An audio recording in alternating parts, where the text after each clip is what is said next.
আমার পিতা শহীদ মীর কাসেম আলী সাহেবের মামলায় আমি নিজ আইনজীবী ছিলাম। ফাঁসির রায় হয়ে গিয়েছিল, ফাঁসি কার্যকরী মাত্র কয়েকদিন পূর্বেই আমাকে আমার ঘর থেকে উঠিয়ে নিয়ে গুম করা হয়। আমি মনে করেছি হয়তো আমার এই অন্ধকার ঘরে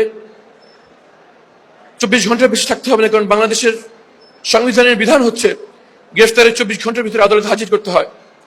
কিন্তু আমি দেখলাম 24 ঘন্টা পেরিয়ে দিন হলো, দিন পেরিয়ে সপ্তাহ, সপ্তাহ পেরিয়ে মাস, মাস পেরিয়ে বছর, কিন্তু অন্ধকার ঘর থেকে আমি বেরোচ্ছি না। তখন বুঝতে পারলাম একজন মানবাধিকার কর্মী হিসেবে যেই গুমের বিরুদ্ধে আমি কথা বলছিলাম, আমার পিতার ফাঁসির কয়েকদিন পূর্বে আমি নিজেই গুমের শিকার হয়ে পড়েছি।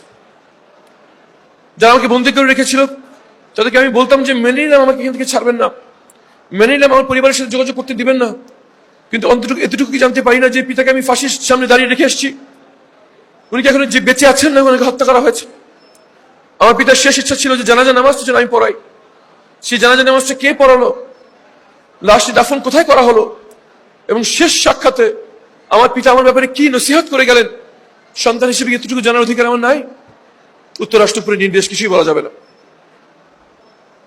সে অন্ধকার ঘরে আলো বাতাসহীন পরিবার থেকে বিচ্ছিন্ন হয়ে 8টি রমজান, 17টি ঈদ আমাকে কাটাতে হয়েছে।